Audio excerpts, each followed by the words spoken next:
प्रथम अध्याय श्लोक 2। संजय उवाच दृष्ट्वा तु पांडवानीकं व्यूढ़ दुर्योधनस्तदा आचार्य मुखसंगमे राजा वचन ब्रवीत। व्याख्या। जिस समय दोनों सेनाएं युद्ध के लिए खड़ी हुई थीं, उस समय की बात संजय यहाँ कहते हैं। धृतराष्ट्र का प्रश्न युद्ध की इच्छा वाले मेरे और पांडु के पुत्रों ने क्या किया, इस विषय को संजय से सुनने के लिए ही पूछा है।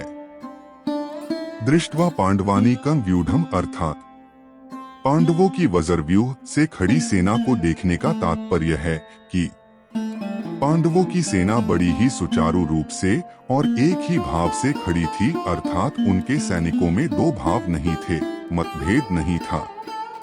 उनके पक्ष में धर्म और भगवान श्री कृष्ण थे। जिसके पक्ष में धर्म और भगवान होते हैं, उसका दूसरों पर बड़ा असर पड़ता है। इसलिए संख्या में कम होने पर भी पांडवों की सेना का तेज था। आठ पांडव सेना का दुर्योधन पर भी बड़ा असर पड़ा, जिससे वह द्रोणाचार्य के पास जाकर नीतियुक्त गंभीर वचन बोलता है। राजा दुर्योधन को राजा कहने का तात्पर्य है कि धृतराष्ट्र का सबसे अधिक अपनापन मोह दुर्योधन में ही था। परंपरा की दृष्टि से भी युवराज दुर्योधन ही था।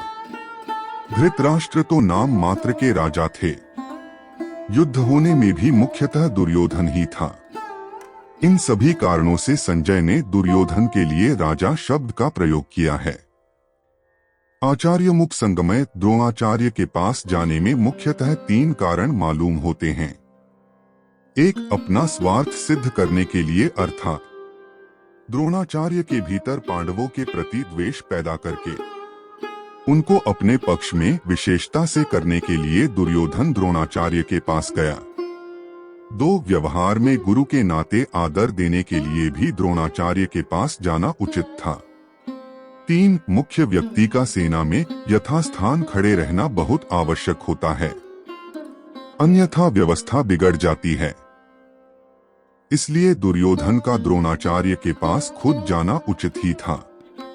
यहाँ शंका हो सकती है कि दुर्योधन को तो पितामह भीष्म के पास जाना चाहिए था, जो कि सेनापति थे, पर दुर्योधन गुरु द्रोणाचार्य के पास ही क्यों गया? इसका उत्तर यह है कि द्रोण और भीष्म दोनों उभय पक्षपाती थे, अर्थात वे कौरव और पांडव दोनों का ही पक्ष रखते थे। उन दोनों में भी द्रोणाचार्य को ज्यादा राजी करना था, क्योंकि द्रोणाचार्य के साथ दुर्योधन का गुरु के नाते तो स्नेह था, पर कुटुंब के नाते स्नेह नहीं था, और अर्जुन पर द्रोणाचार्य की विशेष कृपा थी। अतः उनको राजी करने के लिए दुर्योधन का उनके पास जाना ही उचित था।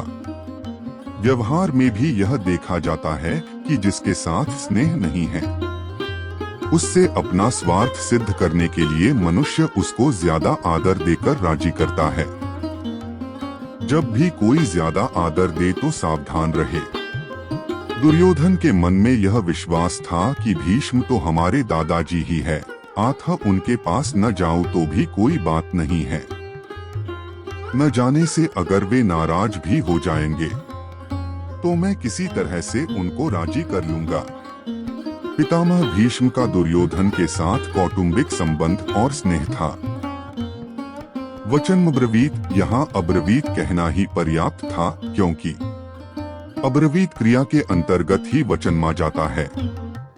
वचन शब्द देने का तात्पर्य है कि दुर्योधन नीतियुक्त गंभीर वचन बोलता है, जिससे द्रोणाचार्य के मन में पांडवों के प्रति द्वेष पैदा हो जाए और वे हमारे ही पक्ष में रहते हुए ठीक तरह से युद्ध करें, जिससे हमारी विजय हो जाए और हमारा स्वार्थ सिद्ध हो जाए। द्रोणाचार्य के पास जाकर दुर्योधन क्या वचन बोला, इसको आगे के श्लोक में बताते हैं।